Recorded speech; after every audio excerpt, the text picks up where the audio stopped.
Bonjour, bienvenue chez BB Club. Aujourd'hui, je vais vous présenter un nouveau mode, enfin deux. Il s'agit du e-Power. Donc, je vais le remonter rapidement et je vous le montre. C'est le e-Power 18 et le e-Power 14. Donc, de taille pas trop modeste.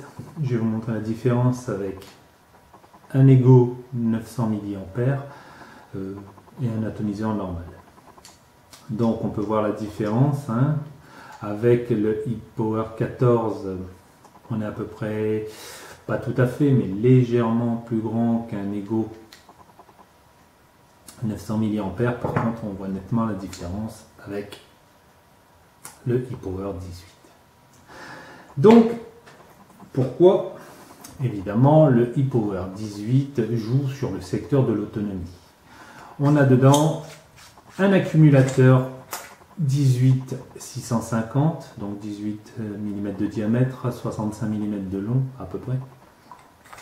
Ici c'est un 2400 mAh, mais on peut y mettre entre 1500 et 4000 mAh en ce qui concerne les accus. On le branche tout simplement et on n'a plus qu'à y mettre un atomiseur.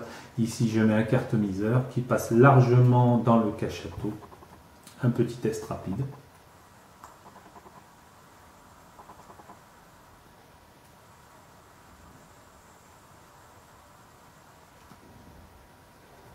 Donc, comme vous voyez, il fonctionne plutôt bien. L'atomiseur, c'est un ato de homme. Pas mal du tout.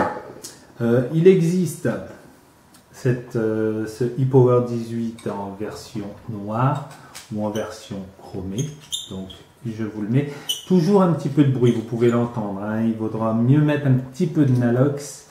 C'est un lubrifiant qui permet de visser plus facilement les pièces entre elles. Voilà, et son cachetto. Donc, un sacré engin.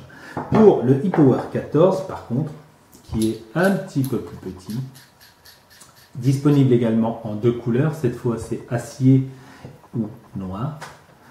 On a la possibilité d'y mettre un accumulateur 14650. Donc, pas très banal comme standard, on va dire. Généralement, c'est les 14500, 50 mm de long. Celui-ci fait 65 mm de long. Bien sûr, je le proposerai hein, sur le site. Donc, vous voyez, hein, quand il y a contact, la LED s'allume. Par contre, dans le cachetto, malheureusement, les cartos ont du mal à passer. Ce qui n'est pas le cas des nouveaux Cliro CE3 et CE2 que je vais proposer, qui passent maintenant largement dans un ato, dans un cachetto Ego. Donc on va déjà tester celui-là par exemple.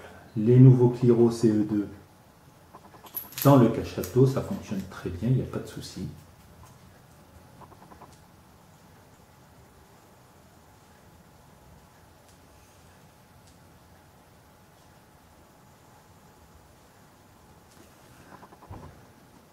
Voilà.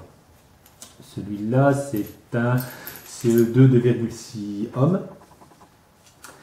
Et sans le cachetto, on va y mettre un carto de ohms, comme j'ai fait tout à l'heure, sauf que on va changer la batterie.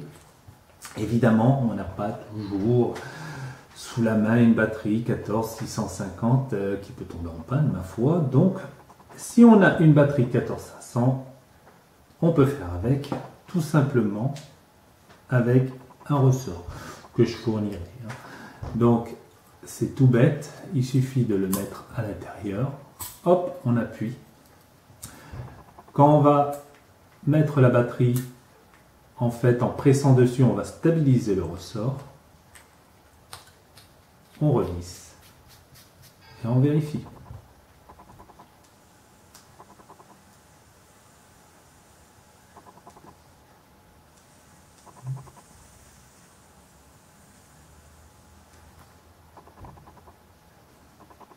Donc ça fonctionne très bien, pas de faux contact ou quoi que ce soit.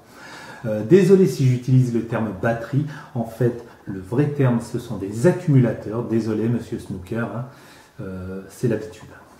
Mais on utilise des accumulateurs qui se rechargent, évidemment. Donc là, il pourra aussi, comme vous le voyez, utiliser des accumulateurs 14500. Donc, une dernière chose, le ePower 18 sera vendu nu, donc sans rien, sans batterie, uniquement le corps, l'interrupteur et le cache-à-tout à un prix très raisonnable, donc vous pourrez ajouter le reste très facilement, ou vous l'avez déjà peut-être. Par contre, le ePower 14, lui, sera fourni sans atto également, mais il y aura une batterie 14650 et un chargeur. On pourra même dire que c'est un chargeur universel, donc de ce type-là. Voilà. Il pourra charger tous les types de batteries quasiment. Voilà. Sur ce, je vous souhaite une bonne journée, en attendant que vous possédiez aussi le ePower. À bientôt. Au revoir.